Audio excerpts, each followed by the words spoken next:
우리는 지난달에 열매 맺는 신앙이라는 제목으로 성경 말씀을 살펴보았습니다. 하나님은 우리 한 사람 한 사람이 열매 맺는 신앙인이기를 원하십니다. 누가복음의 비유에서 살펴본 것처럼 잎만 무성하고 열매가 없는 그런 무화과 나무와 같은 신앙이 아니라 주인이 기대하는 그런 열매가 맺힌 것이 우리 신앙에서 중요합니다. 그럴 때에 존재의 가치가 있습니다. 이것은 교회도 마찬가지입니다. 교회 역시 열매가 중요합니다. 신약 성경 중에서 에베소서는 교회가 무엇인지 또 교회가 어떠해야 하는지를 잘 가르쳐주는 책입니다. 그래서 이번 달에는 에베소서를 통해 열매 맺는 교회라는 제목으로 성경 말씀을 살펴보려고 합니다. 먼저 이런 질문으로 설교를 시작해 봅시다. 여러분, 교회가 무엇입니까? 우리는 무의식적으로 교회를 건물로 생각합니다. 이웃의 누군가가 주일에 지금 어디에 가십니까? 그렇게 질문하면 예, 교회 갑니다. 그렇게 대답합니다. 그러고는 예배당으로 갑니다. 그러다 보니 예배당이 교회처럼 느껴지는 것은 사실입니다. 그러나 교회는 건물이 아닙니다. 교회는 예수님이 세우셨습니다. 이것이 성경이 가르치는 바입니다. 그런데 예수님은 이 땅에 계시면서 교회를 세우기 위해 벽돌 한 장 준비하신 적이 없습니다. 이것이 무엇을 의미합니까? 교회는 건물이 아니라는 말입니다. 그러면 예수님이 세우신 교회는 무엇입니까? 교회가 무엇인지에 대해 고린도전서 1장이 잘 말씀해 줍니다. 한번 들어보십시오. 그리스도 예수의 사도로 부르심을 받은 바울은 고린도에 있는 하나님의 교회, 곧 그리스도 예수 안에서 거룩하여지고 성도라 부르심을 받은 자들과 또 각처에서 우리의 주 되신 예수 그리스도의 이름을 부르는 자들에게 은혜와 평강이 있기를 원하노라. 여기서 성경은 교회가 무엇이라고 말씀합니까? 하나님의 교회, 곧 그리스도 예수 안에서 거룩하여지고 성도라 부르심을 받은 자들. 뭡니까? 성도로 부르심을 받은 자들이 곧 교회입니다. 그러니까 교회는 건물이 아니라 사람입니다. 모든 믿는 사람들의 모임, 그것이 교회입니다. 그렇다면 교회는 어떤 모습이어야 합니까? 교회는 화려한 건물의 모습이 아닙니다. 오늘 본문은 모든 믿는 사람들이 하나 되어야 한다, 그렇게 말씀합니다. 주님께서 기대하시는 교회의 모습은 하나 되는 모습입니다. 예수님께서 교회를 세우시기 위해 십자가에서 하신 일이 바로 하나됨입니다. 하나님과의 수직적인 하나됨, 그리고 사람과 사람 사이의 수평적인 하나됨, 주님께서는 이 일을 하셨습니다. 그러므로 우리 믿는 사람들은 교회 안에서 하나가 되어야 합니다. 막힌 담이 없어야 합니다. 이것이 예수님이 원하시는 교회의 모습입니다. 그러면 이 문제와 관련해서 오늘 본문을 좀 더 자세히 살펴보도록 하겠습니다. 먼저 본문 11절과 12절은 예수님을 믿기 전에 이방인들이 어떤 모습이었는지에 대해서 말씀하고 있습니다. 예수님을 믿기 전에 이방인들은 어떤 사람이었나? 12절을 보시면 그리스도 밖에 있는 사람들이었습니다. 또한 하나님 없는 사람들이었습니다. 그래서 성경은 이방인들을 이스라엘 나라 밖의 사람이었다, 그렇게 말씀합니다. 여기서 밖의 사람이라는 이 단어는 헬라어로 아펠로트리오메노이라는 단어인데, 이 단어는 멀리하다, 소외시키다, 그런 뜻입니다. 그러니까 이스라엘 사람으로부터 소외를 당했다, 그런 뜻입니다. 이게 무슨 말인가? 예를 들어 한국 뉴스에서 왕따 문화가 심각하다는 기사를 종종 읽습니다. 학교에서 같은 반 친구가 왕따를 시킵니다.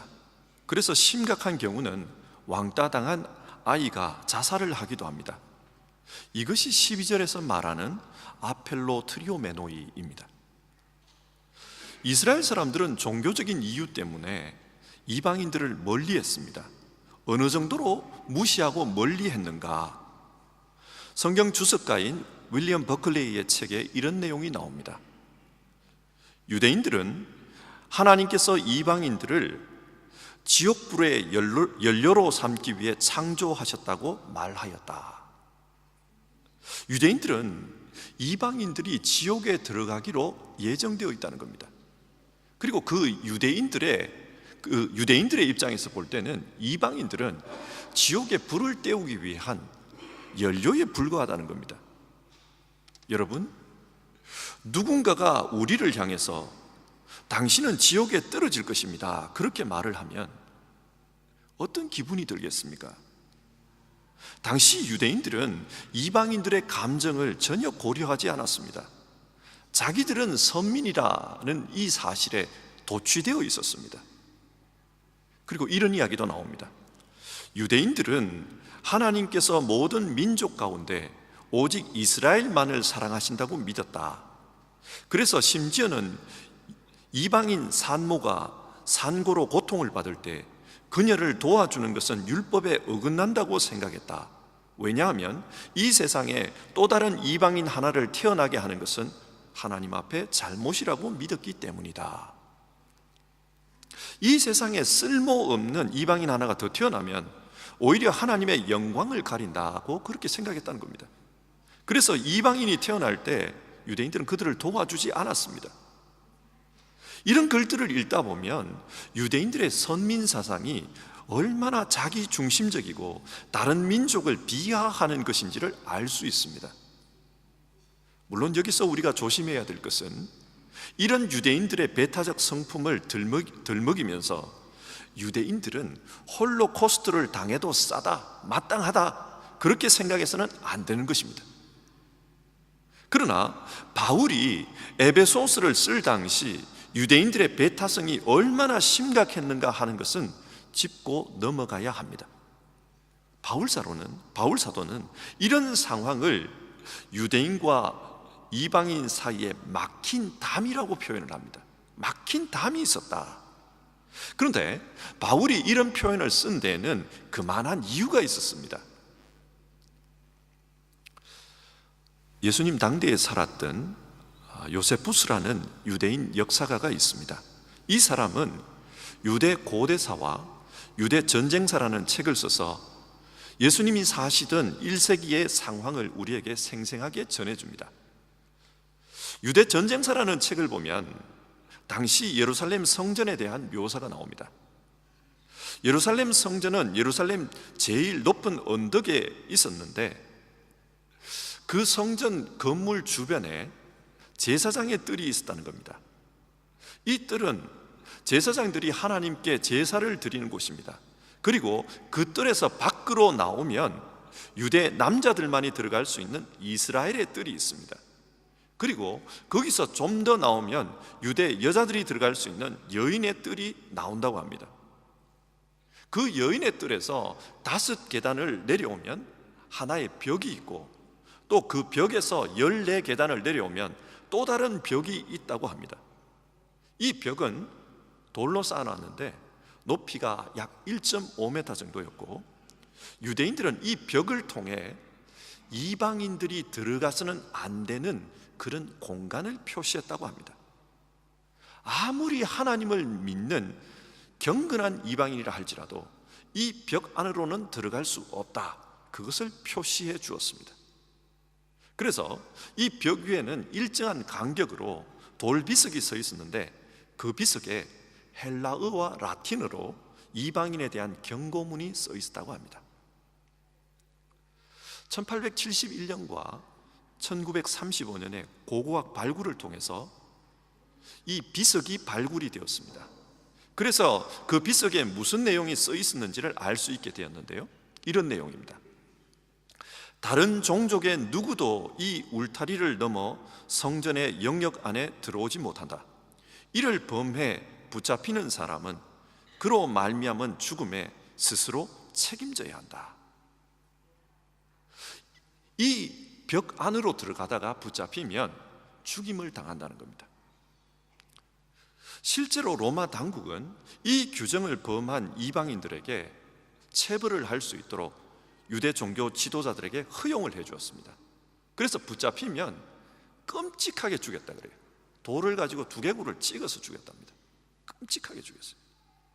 사도행전 21장 27절 이하를 보면 바울 사도가 예루살렘 성전에 에베소 출신의 드로비모라는 이방인을 데리고 갔다가 유대인에게 붙잡힌 내용이 나옵니다. 유대인들은 거룩한 성전에 헬라인을 데리고 왔다고 해서 바울을 성전 밖으로 끌고 가서 죽이려고 했습니다. 아마도 이 드로비모가 이방인 뜰보다 더 안쪽으로 들어간 것으로 오해를 했던 것 같습니다. 바울은 이런 자신의 경험 때문에 유대인과 이방인 사이에 단절된 관계, 이걸 묘사하면서 중간에 막힌 담이 있다, 그런 표현을 쓴 겁니다. 실제로 에베소 사람을 데리고 갔다가 그 일을 당했기 때문에 에베소서를 쓰면서 유대인과 이방인 사이에는 막힌 담이 있다, 이 표현을 씁니다. 이처럼 유대인과 이방인 사이가 아주 멀었습니다. 하나가 되지를 못했어요. 그렇다면 이방인들은 당시 유대인들을 어떻게 대했을까요? 로마의 철학자였던 세네카의 글에 보면은 유대인들은 오만하고 어리석은 자다라는 표현이 나옵니다. 로마인 역시 유대인들을 멸시했습니다.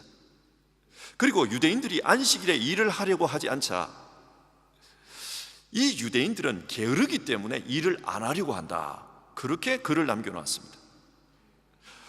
로마인들이 보기에 유대인들은 열등한 인간이라는 거예요. 로마인들 역시 유대인들을 차별했습니다. 그리고 그리스 로마 문화권에 살던 사람들은 할례 받는 것을 아주 야만스러운 관습으로 생각했습니다. 헬라인들은 육체가 완전하다라고 생각을 했습니다. 그래서 이 육체의 완전성을 아주 중시했는데, 그런데 남자의 포피를 잘라버리면 이 육체의 완전성을 해치는 것이라 그렇게 보았습니다. 수치스럽다고 봤습니다. 예를 들어서 헬라 시대의 교육기관 이름이 김나지움입니다. 독일에도 김나지움이라는 학교가 있지 않습니까? 이것의 유래가 헬라의 교육기관에서 비롯된 겁니다. 헬라의 교육기관이 김나지움입니다. 헬라 문화가 팔레스타인에 들어왔을 때 팔레스타인에도 헬라식의 이 김나지움이 생겼습니다. 그리고 그 김나지움의 수업 중에 하나는 체육이었습니다. 이 체육 시간에는 헬라이들처럼 벌거벗고 운동을 했습니다. 그렇게 운동을 할 때 헬라인들이 할례 받은 유대인들을 조롱했다고 합니다. 너희들의 육체는 불완전하다, 그런 의미로 조롱을 했다는 거예요. 그러자 유대인 중에는 할례를 부끄러워해서 할례를 지우는 수술을 했다는 기록이 남아 있습니다. 이것을 통해서 보면 이방인들 역시 유대인들을 무시하고 왕따시켰던 것을 알 수가 있습니다. 그래서 유대인과 이방인 사이에는 팽팽한 긴장 관계가 언제나 있었습니다. 예를 들어 유대인들이 집단 거주했던 이집트의 알렉산드리아라는 도시에서는 유대인과 이방인 사이에 물리적인 충돌이 종종 있었다고 합니다. 복음이 전파되기 이전에 유대인과 이방인의 관계는 이런 관계였습니다. 서로 무시하고 서로 공격하고 이렇게 멀리 떨어진 관계였습니다. 그런데 예수님께서 이 땅에 오셔서 어떤 일을 하셨는가? 본문 13절은 이렇게 말합니다. 이제는 전에 멀리 있던 너희가 그리스도 예수 안에서 그리스도의 피로 가까워졌느니라. 예수님께서 십자가에서 죽으심으로 말미암아 영적인 공동체 안에서 유대인과 헬라인이 가까워졌습니다. 고린도후서 5장 19절은 하나님께서 예수 그리스도 안에 계셔서 세상과 자기를 화목하게 하셨다고 선포합니다. 예수 그리스도는 유대인과 헬라인을 화목하게 하는 분이었습니다. 하나님과 죄인을 화목하게 하는 분이기도 했지만 유대인과 헬라인, 적대 관계에 있던 이 사람들, 서로 무시하고 서로 따돌리던 이 사람들을 화목하게 하셨습니다. 그래서 바울은 선포합니다. 예수 안에서 둘은 가까워졌다.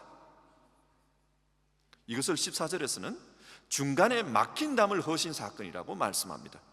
그는 우리의 화평이신지라 둘로 하나를 만드사 원수된 것 곧 중간에 막힌 담을 자기 육체로 허시고, 예수 그리스도의 십자가로 말미암아서 이제 유대인과 헬라인 사이에 그 장벽은 무너졌다는 겁니다. 이렇게 십자가에서 유대인과 헬라인이 하나 되자 어떤 일이 벌어집니까? 15절입니다. 이는 이 둘로 자기 안에서 한 세 사람을 지어 화평하게 하시고, 십자가에서 유대인과 헬라인 사이에 막힌 담이 허물어지자 새로운 사람이 지어졌다라고 말씀합니다. 새로운 인류가 탄생했습니다. 그런데 이 새로운 인류, 새로운 사람이 누구인가? 15절은 분명하게 말합니다. 이 둘로 한 세 사람을 지어, 이 둘이 한 세 사람이 되었습니다. 그러면 이 둘이 누구인가? 당연히 앞에서 봤던 유대인과 이방인입니다. 그렇다면 한 세 사람이란, 십자가에서 생겨난 새로운 인류 한 세 사람이란 어떤 실제의 한 사람을 의미하는 것이 아니라 예수님을 믿고 성도가 된 유대인과 이방인, 즉 교회 공동체를 의미합니다. 이제는 유대인과 헬라인이 하나가 된 새로운 인류, 새로운 공동체가 나타났다는 것입니다. 그래서 19절은 그러므로 이제부터 너희는 외인도 아니요 나그네도 아니요 오직 성도들과 동일한 시민이요 하나님의 권속이라. 이제 유대인이나 헬라인이나 다 하나님 나라의 백성이라는 겁니다. 그리고 하나의 권속이라고 선포합니다. 이 권속이라는 말이 우리 현대인들에게는 굉장히 어려운 말입니다. 권속이라는 말은 한 집안에 속한 사람이라는 뜻입니다. 쉽게 말해서 한 가족이 되었다라는 거예요. 교회 안에서는 유대인과 헬라인이 혈통이 달라도 한 가족이라는 겁니다. 한 집안 사람이라는 겁니다. 자, 이상 이 말씀을 한번 정리해 봅시다. 교회는 예수님이 세우셨습니다. 그 예수님께서 세우신 교회는 어떤 교회인가? 이전에는 막힌 담이 있었습니다. 그래서 유대인들은 이방인을 무시하고 이방인은 유대인을 무시했습니다. 둘이 하나가 될 수가 없었습니다. 그러나 예수님이 세우신 이 교회는 둘을 하나 되게 해서 새로운 존재, 하나의 존재로 만들어 주셨습니다. 예수 인격의 하나의 존재, 교회 공동체가 되게 했습니다. 따라서 예수님이 세운 교회는 하나됨의 열매를 맺어야 합니다. 갈라디아서 3장 28절은 이 하나됨의 의미를 확장해서 이렇게 말씀합니다. 너희는 유대인이나 헬라인이나 종이나 자유인이나 남자나 여자나 다 그리스도 예수 안에서 하나이니라. 예수님의 교회는 유대인과 헬라인, 즉 인종을 초월합니다. 그리고 노예나 자유인, 계급도 초월합니다. 뿐만 아니라 남자와 여자, 성별도 초월합니다. 한국식으로 말하면 지연, 학연, 혈연 모든 것을 뛰어넘어서 하나가 되었습니다. 이게 예수님이 세우신 교회입니다. 그러나 여러분, 현실의 교회는 어떤 모습입니까?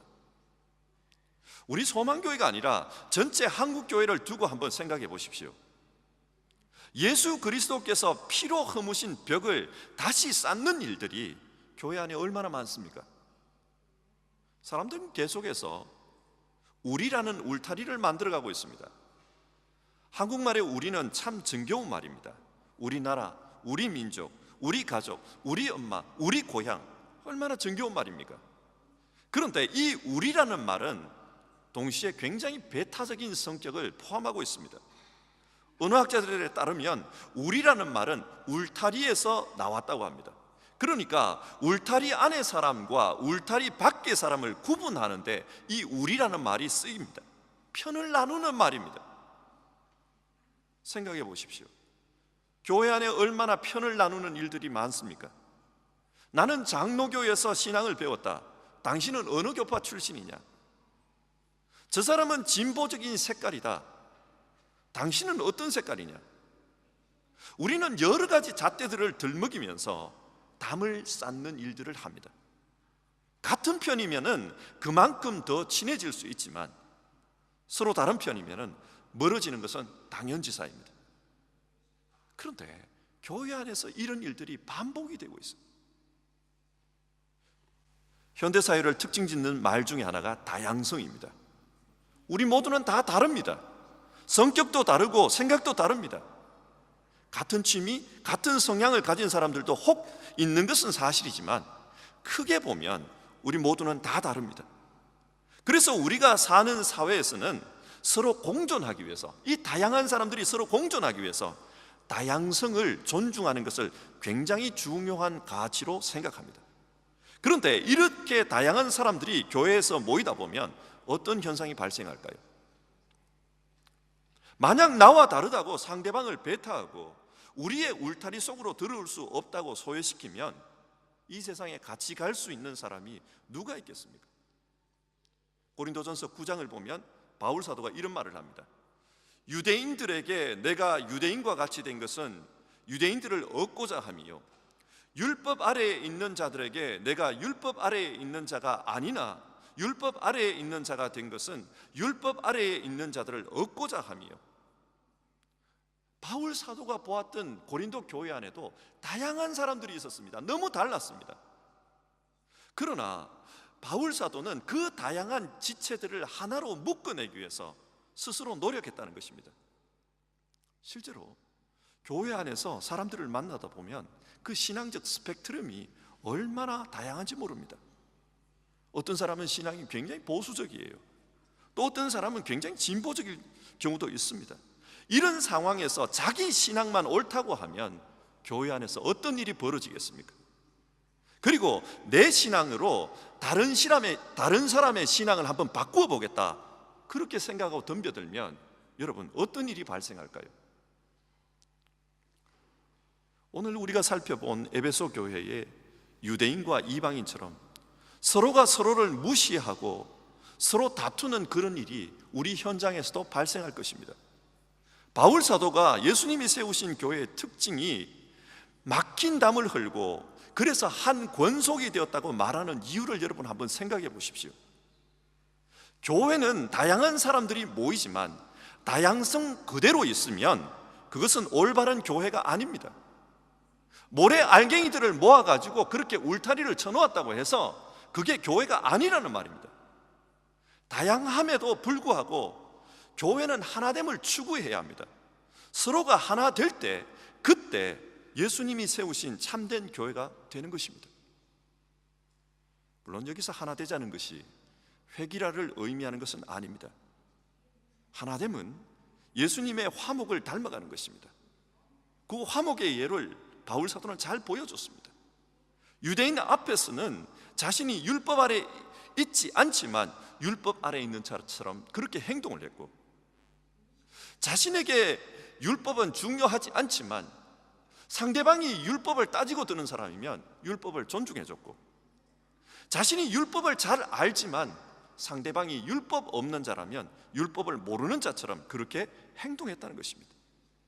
그에게 중요한 것은 주님이 피 흘려 하나 되게 하신 교회의 일치성을 유지하는 것이었습니다. 진정 예수님의 영이 함께하는 사람이라면 그 사람의 모습이 자기와 달라도 하나가 되려고 노력했다는 것입니다. 바울에게 최선의 가치는 교회 안에 있는 다양성을 하나로 묶어 한 몸, 그리스도의 한 몸이 되게 하는 것이었습니다. 현실적인 이야기를 한번 해봅시다. 우리 교회는 이민교회입니다.